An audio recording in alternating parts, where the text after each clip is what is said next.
हाय, आपके साथ मैं हूँ Surbhi Sharma. India TV YouTube channel subscribe करिए, बेल आइकन दबाएं। नागपुर में पिछले 24 घंटे में 1086 लोग कोविड पॉजिटिव पाए गए, जबकि 2872 लोग रिकवर होकर घर लौटे। लेकिन नागपुर की हालत 2 हफ्ते पहले आज के जैसी नहीं थी, बेहद खराब हालात थे और इसीलिए केंद्रीय मंत्री नितिन गडकरी के नागपुर मॉडल की जमकर चर्चा हो रही है। आखिर क्या है ये मॉडल, समझने के लिए देखिए हमारी ये रिपोर्ट।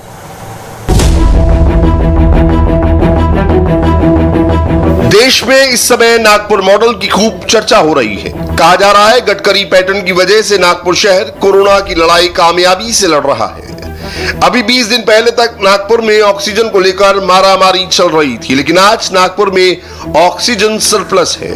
नागपुर आज महाराष्ट्र के दूसरे शहरों को ऑक्सीजन भेज रहा है। आज देश जानना चाह रहा है क्या है कोरोना कंट्रोल का गडकरी पैटर्न। नागपुर मॉडल ने दूसरी लहर को कैसे कम किया, नागपुर में ऑक्सीजन के प्लांट कैसे लगे, बेड, वेंटिलेटर और कंसंट्रेटर का इंतजाम कहां से हुआ। देश के बाकी जगहों की तरफ नागपुर और उसके आसपास के क्षेत्रों में ऑक्सीजन और बेड की बेहद किल्लत थी। बिना ऑक्सीजन के लोगों की मौत हो रही थी। हॉस्पिटल में बेड नहीं मिलने की वजह से लोग दम तोड़ रहे थे। सबसे पहले गडकरी ने अपना पूरा फोकस इन्हीं 2 चीजों पर लगाया। नागपुर में कोरोना संक्रमण, प्रतिदिन कोरोना के मरीज 8000 से 9000 के बीच में आते थे। उस दौरान केंद्रीय मंत्री नितिन गडकरी ने पूरी कमान अपने हाथों में ली और अब ऐसा देखा जा रहा है कि वो आंकड़ा 1000 के नीचे आ गया। नितिन जी, क्या है आपका ये, जिस अब लोगों का ऐसा कहना है कि नितिन गडकरी पैटर्न के नाम पर कोरोना संक्रमण पर जो काबू किया गया था, नितिन गडकरी पैटर्न कहा जा रहा है, क्या है वो पैटर्न? नहीं, पैटर्न वगैरह तो कोई नहीं है। पहली बात तो ऑक्सीजन की कमी थी, तो हमने पहले कोशिश की कि बड़े प्रमाण पर ऑक्सीजन कैसे उपलब्ध हो। हमारे पास केवल सरकार की योजना से 7 टैंकर थे और ऐन समय पर 3 टैंकर चले गए, तो 4 ही रहे और उसमें 12 चौक 48 टन आ सकता था और 85 टन हवा से हमारे यहाँ तैयार होता था। अब स्वाभाविक रूप से हमको 260 टन ऑक्सीजन की ज़रूरत थी। हमने इधर उधर से वो सब टैंकर लाए, बाहर से किराए से लाए और उसका ट्रांसपोर्ट शुरू किया और 280 टन तक फिर हमारे यहाँ गैस ऑक्सीजन आने लगा, जिसके कारण हमारे यहाँ के लोगों की जान भी बच गई और अभी ऑक्सीजन सरप्लस हुआ। फिर दूसरी अड़चन थी कि बेड खोलने की, तो एम्स से लेकर प्राइवेट हॉस्पिटल में सब जगह हमने उनसे रिक्वेस्ट करके करीब उस समय 2-1 हज़ार बेड तैयार हुए, जिसमें लोगों को एडमिट कर पाया और ऑक्सीजन की व्यवस्था हुई। फिर रेमडेसिविर का बहुत शॉर्टेज था। हमने मनसुख भाई मांडविया जो उनसे सहयोग लिया, हमारे मंत्री, और हमने वर्धा में उसका प्रोडक्शन शुरू किया। उसको बहुत अड़चनें आई और आज महाराष्ट्र में मुझे बहुत समाधान है कि सब जगह पर रेमडेसिविर अवेलेबल है, कोई ब्लैक मार्केट नहीं है। कोरोना के साथ साथ ब्लैक फंगस देश के लिए नई चुनौती बन चुकी है। देश में ब्लैक फंगस के इंजेक्शन की कीमत इस वक्त 7500 रुपए है। ऐसे में सामने आए नितिन गडकरी नए इनोवेशन और नई टेक्नोलॉजी को साथ में लेकर काम करने वाले राजनीतिक के रूप में जाने जाते हैं। उन्होंने ब्लैक फंगस की दवाई में यूज होने वाला रॉ मटेरियल नागपुर में ही मंगवाया। अब उसका प्रोडक्शन भी सोमवार से शुरू होने वाला है। इस कदम से ब्लैक फंगस की दवाई 7500 रुपए से कम होकर सिर्फ 1600 रुपए हो जाएगी। फंगस के लिए जो दवाई है उसकी अब चिंता है। आज नागपुर में 600 पेशेंट है, पुणे में 450-500 पेशेंट है। किसी के आग जा रही है, किसी की लंग्स अफेक्ट हो रही है और दवाई नहीं है मार्केट में। तो उसके लिए भी हमने पिछले 15-25 दिन पहले से प्रयास किया, परमिशन मिल गई। उसका आज 1 किलो ये भी आया रॉ मटेरियल। वो बहुत कठिन है, ला के उसको 3 बार 3 जगह प्रोसेस करना पड़ता है। अब उसकी कीमत 25 लाख रुपए किलो हुई। अब वो रॉ मटेरियल लाकर हम आने वाले सोमवार को उसका प्रोडक्शन करेंगे। करीब 50,000 इंजेक्शन्स तैयार होंगे और फंगस के लिए वो बहुत आवश्यक है। और जो इंजेक्शन की कीमत एक की 7400 थी और 10 इंजेक्शन के लिए 75,000 रुपये लगते थे, तो अभी ये जो इंजेक्शन हम तैयार कर रहे हैं वो 1600 रुपये में होगा, तो उसमें भी गरीब लोगों को राहत मिलेगी और लोगों की जान बचेगी। नागपुर में ब्लैक फंगस, म्यूकरमाइकोसिस, ये मार्च महीने से थोड़ा ज़्यादा दिखने में आ रही। जैसे दिखने में आई, नागपुर में हलचल मच गई। धीरे धीरे दवाइयाँ जो एम्फोटेरिसिन बी नाम की एक दवाई लगती है वो धीरे धीरे मार्केट से अवेलेबल होना बंद हो गया। गडकरी साहब ने तुरंत मीटिंग बुलाई। जैसे उनके ध्यान में आया कि नागपुर में ब्लैक फंगस बहुत बढ़ रहा है तेजी से, तुरंत मीटिंग बुलाई और ब्लैक फंगस में पूरी तरह से चर्चा की। नागपुर में एक समय हर रोज कोरोना के 8000 केस आ रहे थे। हर दिन मौत का आंकड़ा भी 113 तक पहुंच गया था। लेकिन आज नागपुर में हर दिन कम होकर 1000 नए केस आ रहे हैं। मौत का आंकड़ा भी 25 से 30 हो चुका है। ऐसा सिर्फ इसलिए हो सका क्योंकि मुश्किल वक्त पर नागपुर के लोग सामने आए, एक दूसरे की मदद की। नितिन गडकरी ने जब वेंटिलेटर और ऑक्सीजन कॉन्सेंट्रेटर के लिए लोगों से मदद की अपील की। एक प्रकार से अब ऑक्सीजन कॉन्सेंट्रेटर हमने 3-1000 मंगवाए और ये कोई मैंने नहीं दिए, लोगों ने सहयोग किया। ऑक्सीजन सिलेंडर्स हमने 300 लाए, फिर हमने इसके साथ साथ कॉन्सेंट्रेटर के साथ साथ बाईपैक लाए, करीब 2,500 से 3,000 बाईपैक और 3,000 ऑक्सीजन कॉन्सेंट्रेटर और करीब 450-500 वेंटिलेटर हमने हॉस्पिटल को दिए। करीब 12 हॉस्पिटल में हमने हवा से ऑक्सीजन बनाने के प्लांट दिए, जिसके लिए करीब 30 करोड़ रुपए हमने लोगों से इकट्ठा करके उनको प्लांट लगा के दिए। 15 करोड़ WCL ने दिए हैं, जिसमें मेयो मेडिकल और एम्स में प्लांट लग रहे हैं और चंद्रपुर के हॉस्पिटल में लग रहे हैं। पंजाब राव देशमुख हॉस्पिटल अमरावती को हमने डोनर ढूंढकर पैसे दिए। अब ऑक्सीजन के दृष्टि से हम आत्मनिर्भर हो गए हैं सभी जिलों में, दवाइयों के दृष्टि से भी हुए। गडकरी ने जहां बीमार वहां उपचार का फॉर्मूला लागू करते हुए रेमडेसिविर इंजेक्शन का प्रोडक्शन भी वर्धा जिले में शुरू करवाया। आज वर्धा में हर दिन करीब 30,000 रेमडेसिविर इंजेक्शन बन रहे हैं और इस इंजेक्शन को कलेक्टर के माध्यम से हॉस्पिटल तक डायरेक्ट पहुंचाया जा रहा है।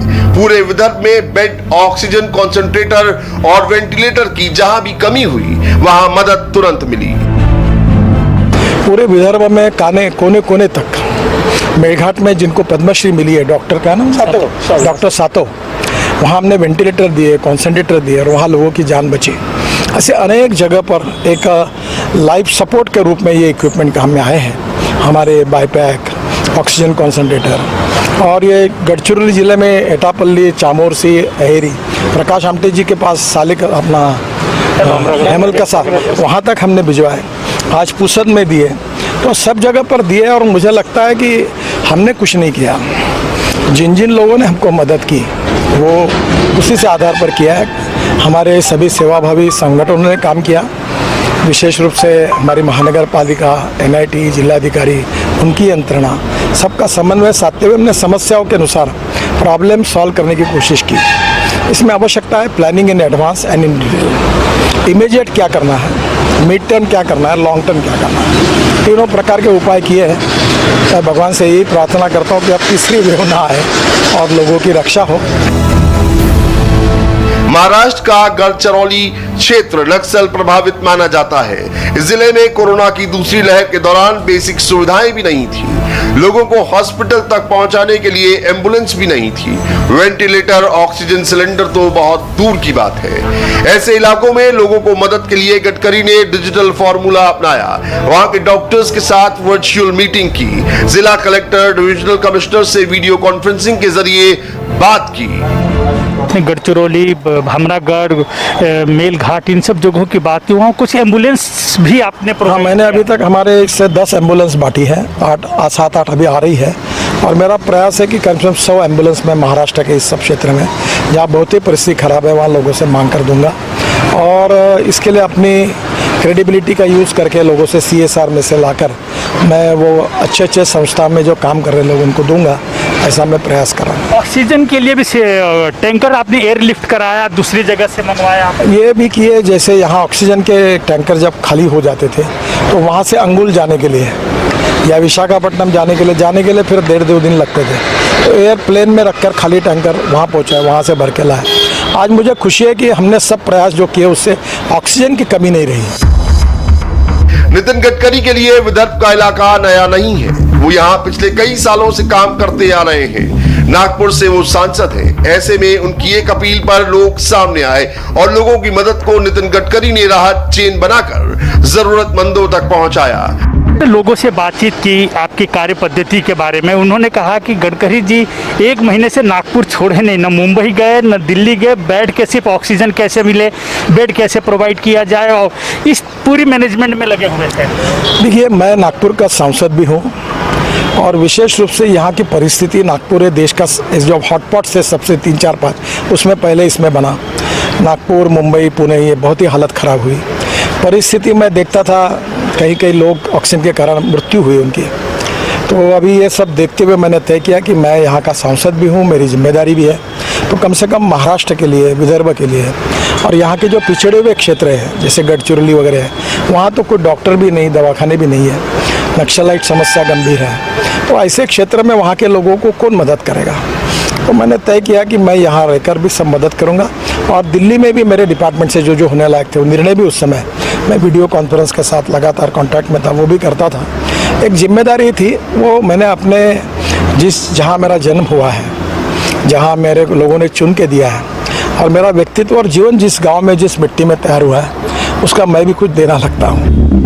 ब्लड बैंक और प्लाज्मा बैंक का तो आपने नाम सुना होगा। नितिन गडकरी ने नागपुर मॉडल में oxygen concentrator bank, oxygen cylinder bank बनाया और इस बैंक से डॉक्टर्स और हॉस्पिटल, मंदिर, आश्रम, गुरुद्वारा और पंचायत प्रमुख को जोड़ा ताकि जरूरत की चीजें शहरों के साथ साथ गांव-गांव तक पहुंच सके।